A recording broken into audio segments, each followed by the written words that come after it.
ராஜேந்திரனுடைய உயிர் உள்ளவரை உஷா படத்தோடைய ரிலீஸ் செய்தியாளருடைய சந்திப்பில் நம்ம இயக்குனரும் நடிகருமான டிஆர் அவர்கள் நிறைய விஷயங்கள் வந்து பகிர்ந்துக்கிட்டாரு. அவருடைய பாணியில் அவருடைய ஸ்டைலில் நிறைய வந்து பகிர்ந்துக்கிட்டாரு.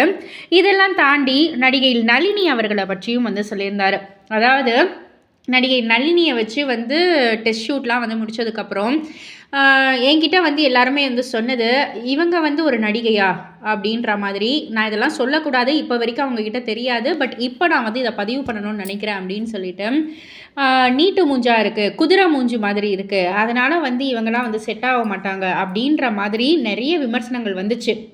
பணத்துக்காக நான் வந்து எதுவுமே நான் வந்து இது பண்ண மாட்டேன், நான் நளினியை வச்சு தான் எடுப்பேன்னு சொல்லி அப்போவும் நான் வந்து சண்டை போட்டு நான் வந்து எடுத்தது தான் அப்படின்ற மாதிரி அவங்களுடைய ஒரு இன்சிடெண்ட்டை வந்து அவங்க வந்து ஷேர் பண்ணாங்க. அதே போல் நளினி மேமுமே வந்து என்ன சொல்லியிருந்தாங்கன்னா, ஒரு அப்பா போல் ஒரு சாமி போல் டிஆர் வந்து அப்போ எனக்கு வந்து நிறைய படங்களில் டிஆர் படங்களில் நான் வந்து நடிச்சிருக்கேன்.